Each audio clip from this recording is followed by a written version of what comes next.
11 spike moss possesses an aura of history that really reinforces its authenticity. This property transports you to Italy. It actually feels like a piece of Italy has been picked up and moved into Shady Canyon. People have often asked that very question, what is my inspiration to create a house like this? It really came from my love for Italy, the food, the wine, the culture, and of course the architecture. My inspiration in Italy were the Tuscan villas that you find on the hilltops. We're in the middle of Orange County. You look out, you can see the ocean, you can see the city lights, you can look at the other way, it's a whole different look at it. But the goal was authenticity.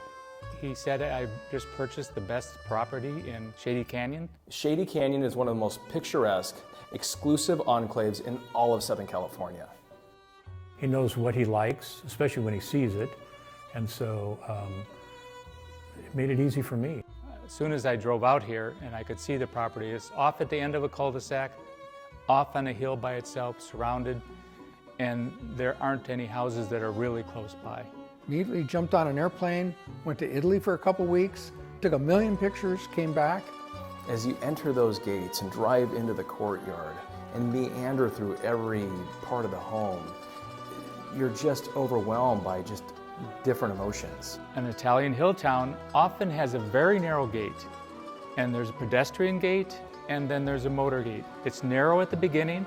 To somebody coming down the street, it could be a mystery. I love a house that's a mystery rather than showing it all off at once.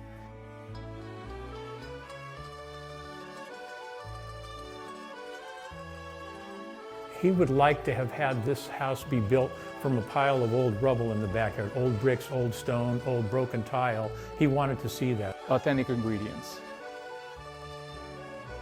Almost every piece of this house I selected in Italy.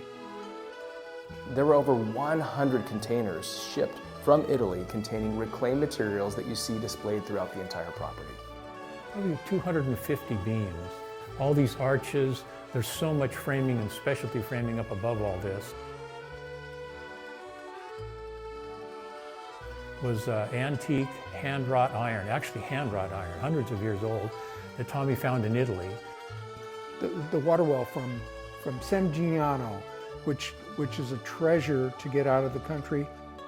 Well, underneath this is a grotto wine cellar, but there's a room, and this was inspired by arches and things that I've seen all through my travels and the brickwork and of that. And we put a glass bottom on that. I think 300 truckloads of dirt out of the basement just to make the basement. Unbelievably complicated ceiling, you know, how that all comes together. And parts of this slab are 24 inches thick. The outside walls are 12 inches thick. The interior wall, poured concrete, solid concrete. The floor above us is a foot thick. It's basically a freeway bridge. It's an 8 to 10 inch thick stone wall. Every stone you look at is that thick. The big old pile of red dust over there, that's the owner. He's there with the grinder, grinding all the rust up the whole weekend. Go, you have a bell tower? Go, yeah, look at it over there. And they go, why'd you do that? Because I don't have an iPhone and I don't want to wear a watch. I want to know what time it is. I'm out working in the house. I will miss the house, yeah. You actually feel that passion and love for this process in every inch of this house. I don't think I'll sell it to somebody if they can't appreciate that. And it's going to take a special person to want to adopt this house. It's just not your typical house in Southern California, Shady Canyon, wherever.